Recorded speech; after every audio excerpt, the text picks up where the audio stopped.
Hey, Courtney, how are ya? Doing okay. Tell us what you do for the food bank. I am the Winnebago Community Market Supervisor. I supervise the operations of the Winnebago Community Market on a day-to-day basis. And what happens at the Winnebago Community Market?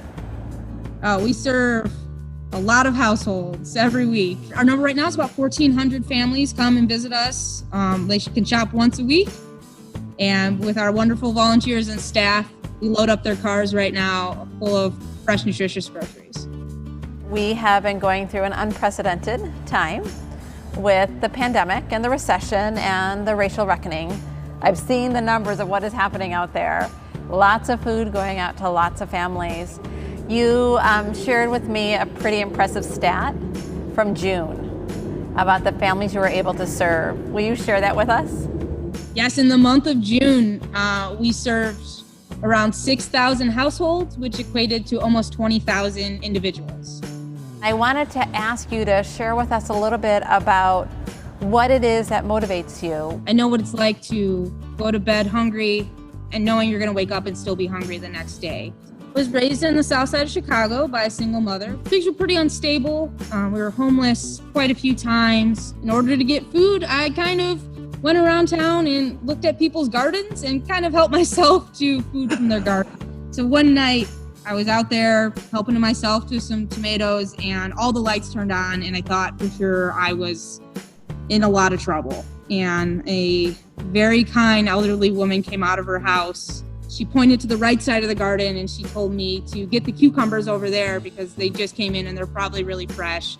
And if I wanted a peanut butter and jelly sandwich to come inside, or if I needed a place to sleep to come inside. I would come back to her garden and she would leave me food outside for me all the time. And one night she came out and she told me about a food pantry in Chicago Heights. And the next day I came back and she took me there. They gave me food and she brought me back every week. And eventually I was able to convince my mother to go with us. And that kind of was the catalyst in our life for change. That woman and that food pantry really changed our lives at that point. And I wanted to be able to help someone the way that very kind woman helped me.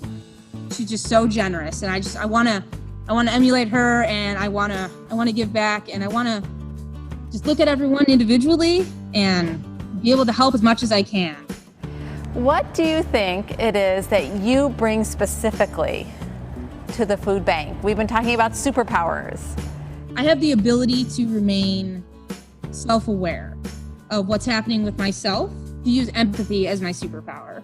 With times as uncertain as they are, especially when you're seeking help from a pantry, knowing that maybe your next meal, you don't know where it's coming from or how it's getting on your table, I'm able to kind of self-examine and see where my anxieties would come from in that situation and maybe put myself in their situation, knowing that I have some experience in that world, and I'm able to really relate with them and find a solution and just get them the groceries that they need.